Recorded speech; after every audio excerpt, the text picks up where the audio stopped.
आज हम लोग जो टॉपिक डिस्कस करने जा रहे हैं इस लेक्चर में, उसमें 3 टॉपिक एक साथ हम लोग ले रहे हैं। एक तो है जियोलॉजिकल टाइम स्केल, उसके साथ साथ हम लोग देख रहे हैं रॉक्स एंड मिनरल्स, और आगे जाके हम लोग देखेंगे वोल्केनिज्म से जुड़ा हुआ कुछ क्वेश्चन।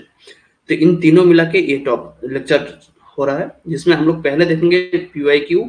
पहले हम लोग आज सॉल्व करेंगे, यानी जो क्वेश्चन है उसको सॉल्व करेंगे, और उसके साथ साथ हम लोग देखेंगे ऐसा कौन सा कॉन्सेप्ट है जो रिपीट हो रहा है। ठीक है, तो वहां से आपको बाद में आगे आप जब रिवाइज करेंगे वहां से आपको हेल्प मिलेगा। तो पहले हम लोग देख लेते हैं जियोलॉजिकल टाइम स्केल।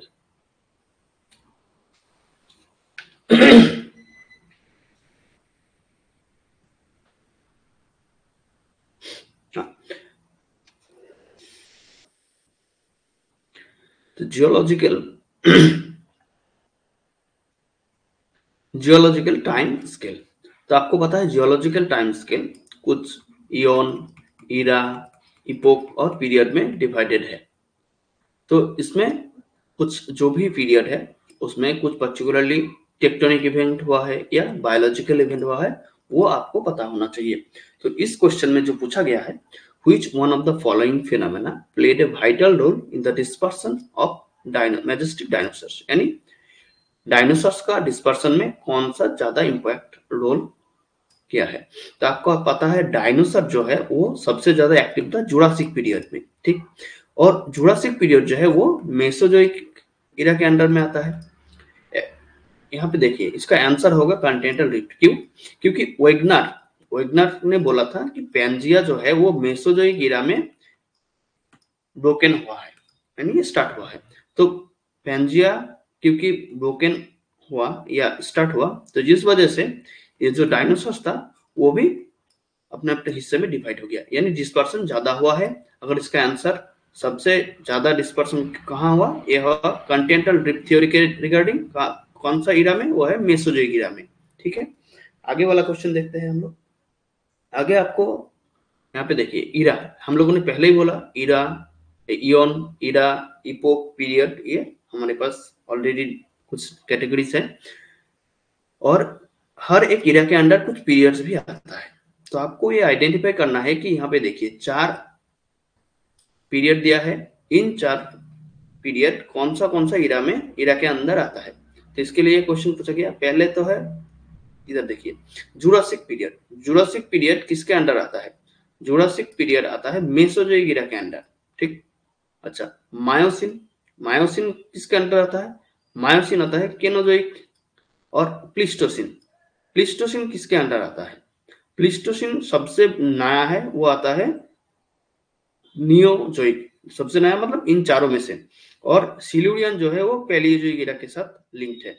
तो अगर देखा जाए ए हुआ 3, A3 एक ही ऑप्शन है। अच्छा आगे देख लेते हैं, बी हुआ 1, B1, C2, C2 और D4, यानी इसका आंसर होगा 4। ठीक, तो आप जब भी कुछ पीरियड्स जियोलॉजिकल टाइम स्केल के हिसाब से जब पीरियड्स पढ़ रहे हैं तो आपको ये आइडेंटिफाई कर लीजिए ये किस इरा के साथ लिंक्ड है ना। तो आपको इस टाइप का क्वेश्चन का आंसर करना पता हो जाए, अच्छा मिलेगा। और देखिए यहाँ पे देखिए ये जो क्वेश्चन है 2019 दिसंबर में आया, हालांकि अभी 2024 चल रहा है, लेकिन बहुत पुराना क्वेश्चन नहीं है। इससे पहले वाला जो क्वेश्चन था वो जुलाई 2018 का था। फिर से जून 2023 का एक क्वेश्चन आया है। ये पूछ रहा है कि लास्ट आइस एज कब हुआ, when did the last ice age on earth take place. इसका जो आंसर होगा वो प्लीस्टोसिन होगा। अगर आपने ये 2019 का क्वेश्चन पहले से देख के रखा है, जुरासिक, मायोसिन, प्लीस्टोसिन, सिल्यूरियन, तो आप देखिए प्लायोसिन है, मायोसिन है, प्लीस्टोसिन है, सिल्यूरियन है, यानी वही ऑप्शन है। अब डायमेंशन थोड़ा चेंज कर दिया, लेकिन ऑप्शन सही वही है।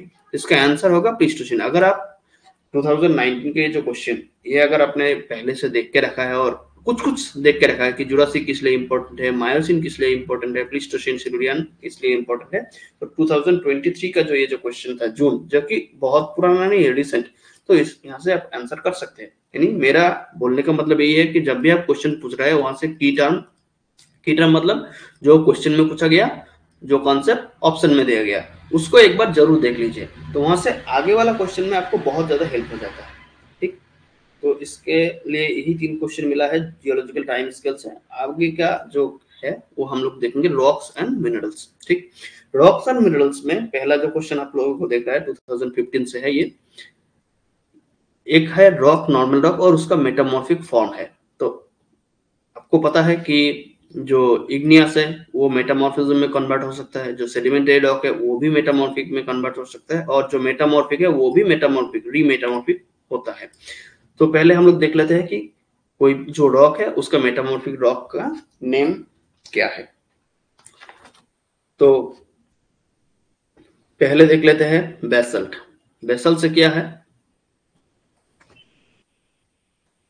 बेसल्ट से जो रॉक आता है वो है सीस्ट, और नीस जो कि ग्रेनाइट से नीस, बेसल्ट से सीस्ट और ग्रेनाइट से नीस। ठीक, अच्छा, सैंडस्टोन से क्वार्टजाइट और सेल से स्लेट, ये जो रॉक है इसका मेटामॉर्फिक रॉक। इस टाइप का जो क्वेश्चन है ये आगे भी मिलता है, यानी आप कोई भी रॉक पढ़ रहा है उसके साथ साथ उसका जो मेटामॉर्फिक रॉक, यानी नॉर्मल अगर यहाँ पे रॉक है उसका मेटामॉर्फिक जो फॉर्म है वो आप नोट करते चलिए, मेटा रॉक का नाम और इधर मेटामॉर्फिक रॉक का क्या क्या नाम है। तो एक बार फिर से देख ले, बेसल्ट, सिस्ट, A3 इसका ऑप्शन क्या है, एक ही है। अच्छा, ग्रेनाइट है नीस, ग्रेनाइट नीस, ठीक है। सैंडस्टोन से क्वार्टजाइट हुआ है यानी C2 है, C2, और सेल से स्लेट, तो इसका आंसर जो होगा 4। आगे वाला देखिए, यहाँ पे देखिए, which one of the following rocks is associated with cratons। ये क्वेश्चन कब पूछा गया, ये पूछा गया 2018 से। क्रेटन क्या है, अगर आप वोल्केनिज्म और उसके साथ साथ रिलेटेड पढ़ा है, ये जो टॉपिक है ये रॉक के साथ वोल्केनिज्म का मिक्स किया हुआ है। क्रेटन जो है वो बहुत हार्ड रॉक है जो कि प्लेट के मिडिल में मिलता है। एक्चुअली क्या है, ये एक ग्रेनाइट रॉक है। ग्रेनाइट रॉक क्योंकि ये ग्रेनाइट रॉक है इंट्रूसिव, इंट्रूसिव और एक्सट्रूसिव आपको पता है। एक्सट्रूसिव जो है वो सरफेस के ऊपर मिलता है और इंट्रूसिव जो है वो सरफेस के नीचे मिलता है। यानी एक सरफेस के नीचे कुछ रॉक है और सरफेस अगर इरोड हो गया, यानी सरफेस अगर अब इरोड हो गया तो ये जो नीचे वाला जो हार्ड रॉक था वो एक्सपोज हो जाएगा सरफेस में, तो ग्रेनाइट इस हिसाब से एक्सपोज हो जाता है। तो क्रेटन जो है ये ग्रेनाइट का फॉर्म है, क्योंकि ये बहुत हार्ड है तो जब साइड में जो सरफेस है वो जब इरोडेड भी हो गया, ये उतना इरोड नहीं हुआ, तो अभी का जो फॉर्मेट है वो कुछ कुछ ऐसे दिखता है। तो यहाँ पे ग्रेनाइट का जो सील है तो इसको ही बोलते हैं क्रेटन। ठीक, ये है ग्रेनाइट। आगे वाला क्वेश्चन देखिए, अब ये देखिए 2023 का क्वेश्चन है, यानी अभी भी इस चैप्टर से क्वेश्चन आ रहा है। तो क्वेश्चन पूछ रहा है कि सेल और सिस्ट, अच्छा, dash represent a degree of metamorphism between shale and schist. Shale and schist दोनों के बीच में, इन चारों में से ऐसा कौन है जो इन दोनों के बीच में एक मेटामॉर्फिक रॉक फॉर्म करता है। इसका आंसर क्या होगा, इसका आंसर होगा फिलाइट। उससे पहले आप लोग देख लेते हैं, नीस जो है आपको पता है ग्रेनाइट से आता है, मार्बल आता है लाइमस्टोन से, क्वार्टजाइट आता है सैंडस्टोन से। तो सेल और सिस्ट के बीच में है फिलाइट। अच्छा, 2023 का ये क्वेश्चन, लेकिन ये जो फिलाइट है, फिलाइट का नाम आप पहले से भी देखा है। देखिए यहाँ पे देखिए,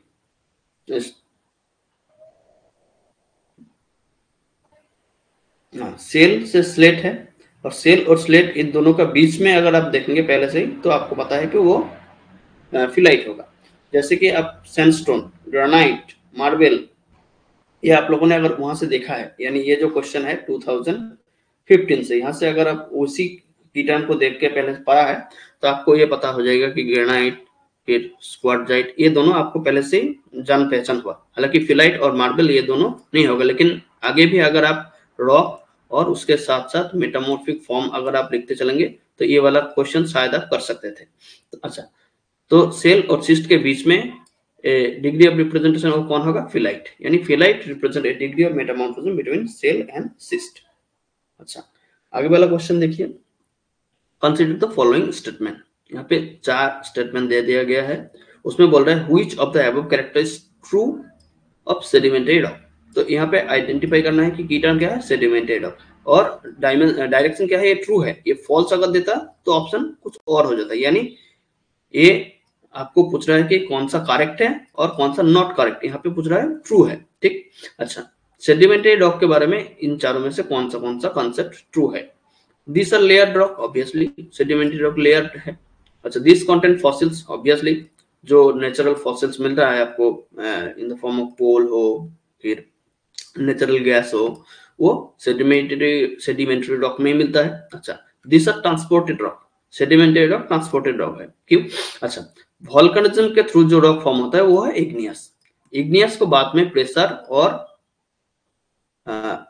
टेम्परेचर, हालांकि इग्नियस सिर्फ नहीं, इग्नियस सेडिमेंटरी मेटामॉर्फिक कोई भी हो, प्रेशर और टेम्परेचर के हिसाब से जब वो चेंज हो जाता है तब होता है वो metamorphic.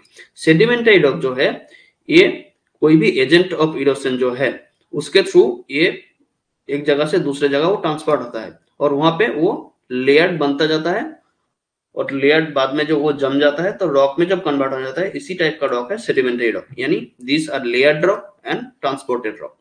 These are formed in water bodies, obviously water bodies में मिलता है। जो नेचुरल गैस है, जो नेचुरल ऑयल है, वो बहुत सारा ऐसा देखा गया है कि जो वाटर बॉडी में ही मिला है। तो इसका जो आंसर होगा ये चारों के चारों, यानी ऑल ऑफ दिस। अच्छा, तो हम लोगों ने देख लिया कि rocks and minerals. Rocks and minerals से आपको जो सबसे ज्यादा करना है, एक है रॉक्स और रॉक्स के साथ साथ उसका मेटामॉर्फिक फॉर्म, यानी रॉक्स और मेटामॉर्फिक फॉर्म, ये दोनों आपको करना है, बहुत इंपॉर्टेंट है। और कुछ जो भी कॉन्सेप्ट के साथ साथ जो भी टर्मिनोलॉजी दिया गया है उसको आपको दोबारा पढ़ना है। यहाँ पे देखिए सेडिमेंटरी रॉक का कुछ कैरेक्टरिस्टिक्स पूछा, हालांकि ये 2015 का है, तो सेडिमेंटरी रॉक के साथ साथ बाद में ये इग्नियस और मेटामॉर्फिक रॉक से भी ये पूछ सकता है, तो उसका भी कुछ कैरेक्टरिस्टिक्स आपको पता होना चाहिए। आगे हम लोग देखते हैं वोल्केनिज्म। अब वोल्केनिज्म चैप्टर से भी कुछ क्वेश्चन आया है, तो ये क्या क्या क्वेश्चन है एक बार देख लेते हैं। Which one of the following option best describe the world distribution of active volcano? 2019 का क्वेश्चन है एक्टिव वोल्केनो। अच्छा, वोल्केनो का इस हिसाब से तीन है, एक एक्टिव है, दूसरा है डोरमेंट और है एक्सटिंक्ट। तो इसमें पूछ रहा है कि एक्टिव यानी अभी भी जिसमें वोल्केनिज्म हो रहा है। These are found in association with young fold mountain. Obviously young fold mountain के साथ होता है, लेकिन हर एक young fold mountain के साथ नहीं, जरूरी नहीं। जैसे कि हिमालय है जिसमें यंग फोल्ड माउंटेन है लेकिन उसमें अभी भी वोल्केनिज्म उतना एक्टिवली नहीं देखा गया, तो इसका आंसर नहीं। अच्छा, they occurs in river flood plain, जरूरी नहीं। They are associated with old eroded mountain chain. अच्छा, ओल्ड इरोडेड माउंटेन चेन इसके साथ भी उतना लिंक नहीं है। माउंटेन चेन और ओल्ड इरोडेड मतलब जो अभी इरोड हो रहा है। अच्छा, this lead to form of chain of ocean basins, ये ट्रू है। अगर आप सी फ्लोर स्प्रेडिंग थ्योरी पढ़ा है, उसके साथ साथ अगर आप देखा है मिड ओशियन रीज, तो उसके साथ ये कॉन्सेप्ट आता है कि एक्टिव वोल्केनो यहाँ पे दिखता है, क्योंकि अभी भी वहां पे वोल्केनिज्म हो रहा है। अगर आप सी फ्लोर स्प्रेडिंग और मिड ओशियन रीज के बारे में थोड़ा और डिटेल में जानना चाहते हैं तो हमारा इसी लेक्चर सीरीज में आपको मिल जाएगा सी फ्लोर स्प्रेडिंग, उसके साथ साथ continental drift theory, plate tectonic theory, और जो theory of oceans, formation of oceans and content है, वहां से आप इस कॉन्सेप्ट को दोबारा रिवाइज कर सकते हैं। नेक्स्ट क्वेश्चन हम लोग देख लेते हैं, 2019 में आया। The volcanic origin deposit on the ocean floor at the depth of 2500 fathoms is known as. इसका जो आंसर होगा वो होगा रेड क्ले। अच्छा, ये कॉन्सेप्ट आप एक तो वोल्केनिज्म से पढ़ सकते हैं, एक दूसरा जो ओशियन के अंदर जो डिपोजिशन है वहां पे भी ये कॉन्सेप्ट आ सकता है। तो हम लोग पहले इसको वोल्केनिज्म में रखा है, तो इसका जो आंसर होगा वो होगा रेड क्ले। रेड क्ले क्या है? रेड क्ले एक टाइप का फिलाजिक डिपोजिट है, लेकिन रेड क्ले में आयरन और मैग्नीशियम आई थिंक ये मैग्नीशियम है, if I am not wrong, iron and magnesium का कंसंट्रेशन ज्यादा है तो उसका कलर रेड हो जाता है। तो वोल्केनिक ओरिजिन है जो कि 2500 के नीचे मिल रहा है, तो इसको बोलते हैं रेड क्ले। आगे वाला हम लोग देख लेते हैं एक बार, स्ट्रेटोवोल्केनो। ये जो क्वेश्चन देखिए, which one of the following characteristics स्ट्रेटोवोल्केनो। स्ट्रेटोवोल्केनो क्या है? स्ट्रेटोवोल्केनो को दूसरा नाम कंपाउंड भी है,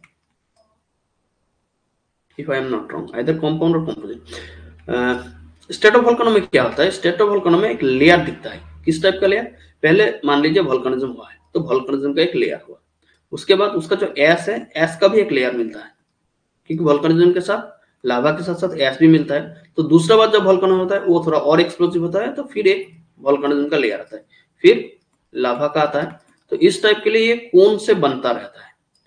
और अच्छा, अब इसका आंसर देखिए, ये है बेसाल्टिक मैग्मा। आपको पता है बेसाल्टिक मैग्मा हमारा डेक्कन ट्रैप में मिलता है। अगर डेक्कन ट्रैप में बेसाल्टिक मिलता है तो आपको पता है कि वो फैलता है, वो कॉनिकल से उतना कोन फॉर्म नहीं होता है, वो फैल जाता है। तो इसका आंसर बेसाल्टिक तो नहीं होगा। अच्छा, involves into layered strata, obviously. अब ये कॉन्सेप्ट से देखिए, ये लेयर्ड स्ट्रेटा तो है।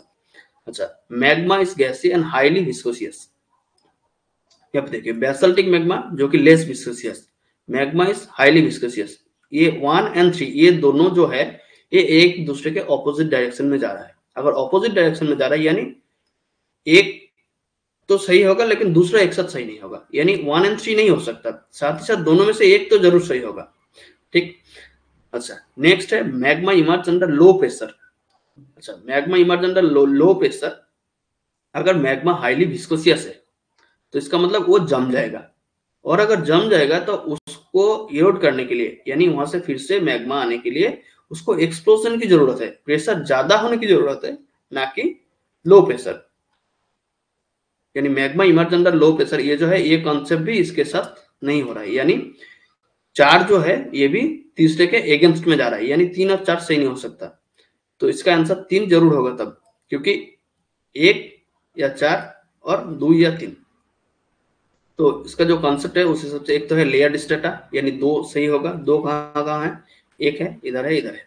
अच्छा, दूसरा है मैग्मा इज गैसियन हाईली विस्कोसियस, ये जरूर है। Magma emerge under low pressure, ये तो सही नहीं है, क्योंकि इसमें जब जम जाएगा तो उसको फिर से इरोड होने के लिए वायलेंट और एक्सप्लोजन की जरूरत है, जो कि जिसके लिए हाई प्रेशर की जरूरत है, यानी 2 और 3। तो 2 और 3 इसका आंसर होगा 4। इसमें फिर से कुछ दिया है। अच्छा, ये वाला जो है 2023 का, अभी जो तक जो कॉन्सेप्ट था वो देखिए, वो थोड़ा इजी टाइप का था। हालांकि इससे पहले भी जो था वो 2022 वो भी बहुत ज्यादा कॉन्सेप्चुअल था। 2023 का अगर क्वेश्चन देखा जाए तो यहाँ पे कुछ वोल्केनिक इरप्शन का नाम दिया गया है और साथ ही साथ उसका कैरेक्टरिस्टिक्स मैच करना है आपको। तो आइए देखते हैं इस क्वेश्चन का आंसर क्या होगा। तो पिलियन टाइप, पिलियन टाइप का आंसर होगा, अगर आप इसको ठीक से ढंग से पढ़ेंगे। पहले तो आप इसको स्टॉप कर लीजिए फिर पढ़िए। पिलियन टाइप जो है वो है less fluid basaltic lava having explosive nature. Pelean type होगा less fluid basaltic lava having explosive nature. अगर ये लेस फ्लूइड है तो यानी वो जम जाएगा। अगर यहाँ पे वोल्केनिज्म हो रहा है और ये फ्लूइड उतना नहीं है, यानी एक जगह वो फिक्स रहेगा, तो उसको दोबारा एक्सप्लोजन के लिए, दोबारा मैग्मा को बाहर आने के लिए उसको एक्सप्लोजन की जरूरत है। यानी ये जो पिलियन टाइप है वो lava basaltic lava, less fluid basaltic lava, और उसके साथ साथ इसको एक्सप्लोजिव। अच्छा, हवाई जो है, हवाई है more fluid basaltic lava with quiet in nature, क्योंकि अगर मोर फ्लूइड है तो उसके लिए एक्सप्लोजन की जरूरत नहीं है। तो हवाई जो है मोर फ्लूइड बेसाल्टिक लावा